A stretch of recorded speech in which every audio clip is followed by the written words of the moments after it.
The FA Cup semi-finals have come and gone. Manchester City and Manchester United are once again going to be participating in a Manchester Derby FA Cup final. But through a hard time. Chelsea put up a very competitive match against Manchester City, and Coventry came as close as any team can possibly come to winning the match without actually winning the match. Coventry ignited the spirit of the FA Cup. This tournament has always been at its best when the underdogs pull through, when they can fight with the juggernauts of the Premiership. That's when the FA Cup is at its peak. It's the spirit of the FA Cup, and they came so close to fulfilling that. 3-0 down to 3-3, getting knocked out on penalties, getting knocked out by a toe, and Chelsea putting up a really strong performance against Manchester City, just about falling short. We've come here to talk about City getting into another final and complete and utter football heartbreak.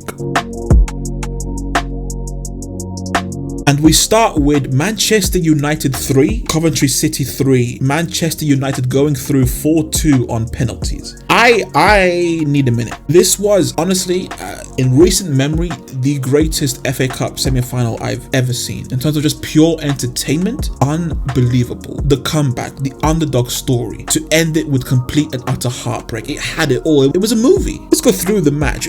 For the first 75 minutes, to me, in my personal opinion, United really showed the difference in the league positions. Coventry are a team in the Championship 8th. United are in the top 6 of the Premiership. Actually, I think they're like 8th. Either way, they're the big dogs of the Premiership. All right. And it showed. For the first 70 minutes, Coventry, every time they went forward, United's defense did do a good job of just kind of make sure that they don't get any, too clear-cut chances. They did break through a few times in the first 70, but ultimately their defense did a good job of just kind of locking up. And offensively, it felt like every single time United went forward, it was a threat. United if they just kept a cool head and kept it simple and more efficient, nothing special, they could have scored more than 3. That's just my personal opinion. Watching the first 70 minutes, you could feel the gap between both teams and their league position. But with a lack of focus on the first goal and just a bit of luck on the second, Coventry turned it on. Shafe, O'Hare, Wright, Sims, and a few others, these men were on point. And what we saw from then is United's defense get sliced open time and time again, like it did last week. And particularly down the wings, they punished them again and again. It was the most they had pressured them all game. Even with those first 2 goals, for me, they came against the run of play. It was after the second goal, they turned it on. And it was a fantastic job from the Coventry team, and eventually they got rewarded for that pressure, getting a penalty. Now, real quick, hate to say it, but I don't think that's a penalty. I have to be completely honest, I don't think that's a penalty, but I would be lying if I said I wasn't happy it was given. That was drama. That was a football movie. 3-0 down to 3-3. And we go into extra time and it just continued. They were the more threatening team, Coventry. United were inefficient, wasteful in front of goal today. It's weird saying they scored 3, but like I mentioned earlier, they could have had their way throughout the entire 120. Could have scored more than 3, 4 or 5, but like they have many times this season, wasteful.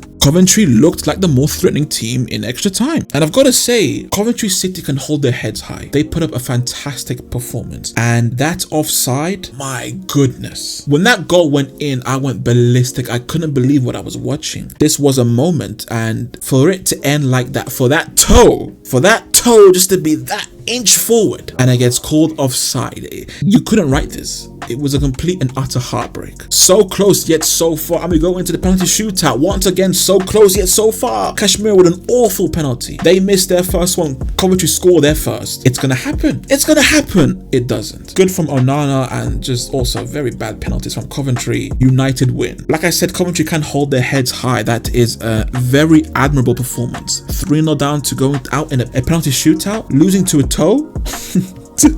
to a toe. They can hold their heads high. Manchester United and Ten Hag. I don't need to say anything about how they should feel. You should go and watch the Manchester United's team reaction and Ten Hag's face when Højlund scored that winning penalty. Højlund was celebrating, so was Onana. The rest of the lads at the back looked very relieved, and looking at Ten Hag's face, it felt the same way. And in my personal opinion, that is a performance in which they have won and they've gotten through. But even after the win, I think Ten Hag should be put under more pressure. These players should be put under more pressure. It was embarrassing. That did not need to happen. Look, credit to Coventry, especially after the second goal, but if Manchester United just kept the focus, if they were even just half what they should be, that wouldn't have happened. 3-3 would have been 5-0. But once again, they just implode. They underperform, and that's due to Ten Hag, and that's due to these players. It's crazy, but yeah, after I win, I think Ten Hag is under more pressure now. But we'll talk about him and his time at United at another point. Let's move on to Manchester City and Chelsea. When this match was first drawn, many, including myself, believe that it's simple. It's an easy win, right? Considering how Chelsea have been for the majority of the season, and considering how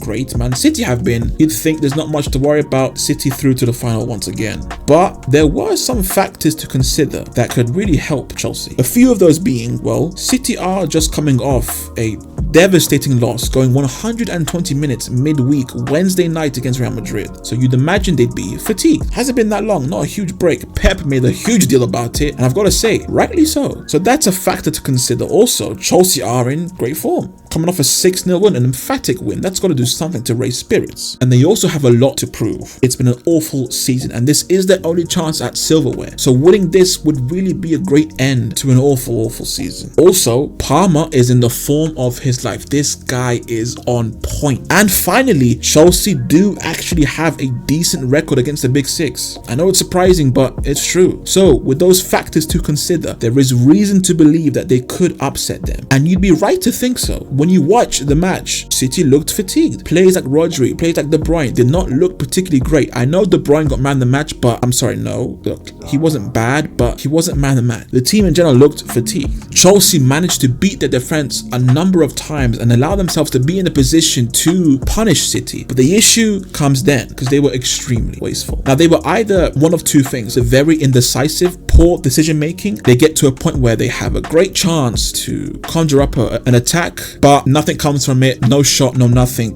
danger averted. Or they get in front of goal and they finally go for the shot. No overthinking, they shoot. But it's a poor finish and nothing comes from it either. Particularly with Nicholas Jackson, an absolutely historically awful performance. That man, look, for me, Jackson is a winger. He'd be better off as a winger. As a striker, he's awful. And that was an embarrassing performance from the lad. And it's not on Poch. Look, the lack of individual quality and the poor decision making in the final third is why they lost, not their game plan. Poch did a good job.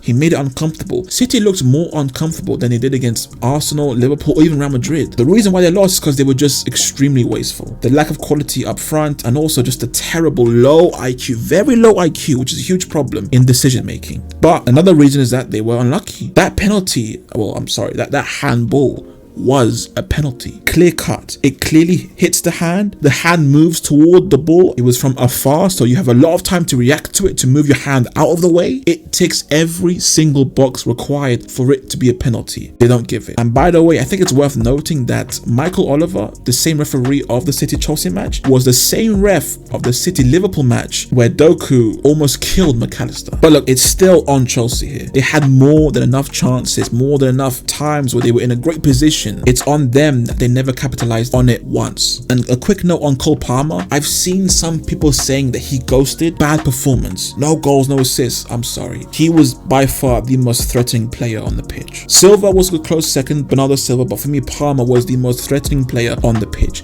He looked extremely sharp. He looked on point. His passing was good. His decision making was on point. City did do a good job of not allowing him to get into those shooting positions. But even though Palmer was smart enough to be able to try and affect the game in other areas, progressing the ball, progressing the play, he did a good job at that. And I think people are being a bit too harsh saying he played bad. I think he had a great game. On City's end, yeah, Bernardo Silva for me was the highlight. He scores a goal. In general, I think he was their best player on the day. I already mentioned that Rodri and De Bruyne, I don't think they played particularly well. I still stand by that, but let's be real, those two on a 6 out of 10 is still better than most. Both matches, both Manchester United's match and City's match, the underdogs could have easily have made it through. It's heartbreak for both, but it is what it is. So yeah, that was the FA Cup semi-finals, and we have once again for the second year in a row a Manchester derby in the final. Gonna end the video right there. Hope you enjoyed. If you did, please leave a like. It always helps out the channel. There's also a link on your screen right now to subscribe to the channel to keep up. Also links to other videos on the channel you can go ahead and check out. Thank you so much for watching. Have a great day. I am the football enthusiast. Take care of yourselves.